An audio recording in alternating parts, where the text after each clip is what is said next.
உண்மையாலுமே ஒரு சக்ஸஸ்ஃபுல் ஆளா ஆகணும்னா, உங்களுக்கு விற்பனை பண்ணவும், விளம்பரப்படுத்தவும் தெரிஞ்சுக்கணுன்றாரு. நெறைய மக்கள் வந்துட்டு ஒரு துறையில சிறந்து விளங்கினாலும், நெறைய திறமைகள வளர்த்துக்கிட்டு, அவங்களையே விற்பனையும் பண்ணிட்டு, விளம்பரத்தையும் பண்றது தான் இப்போ உள்ள காலத்துக்கு தேவை அப்படின்றாரு. இப்ப இது உங்களுக்கு கஷ்டமா இருக்கலாம்.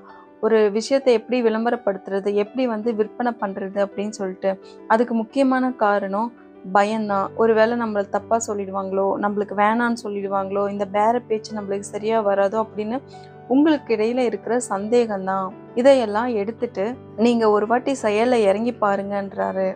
நீங்க எந்த அளவுக்கு விற்பனையில சாதிக்க விரும்புறீங்களோ, அதே அளவுக்கு அடுத்தவங்க சொல்றத காது கொடுத்து கூர்ந்து கேட்கக்கூடிய அறிவும் உங்களுக்கு வேணும் அப்படின்றாரு. அதாவது நல்ல ஆசிரியராவும் இருக்கணும், அதே மாரி நல்ல மாணவராவும் நீங்க இருக்கணுன்றாரு. ஒருத்தர்கிட்ட ஒண்ணு நம்ம குடுத்தா தான் ஒண்ணு பெற முடியும் அப்படின்ற ஒரு அறிவ வளர்த்துக்கோங்கன்றாரு.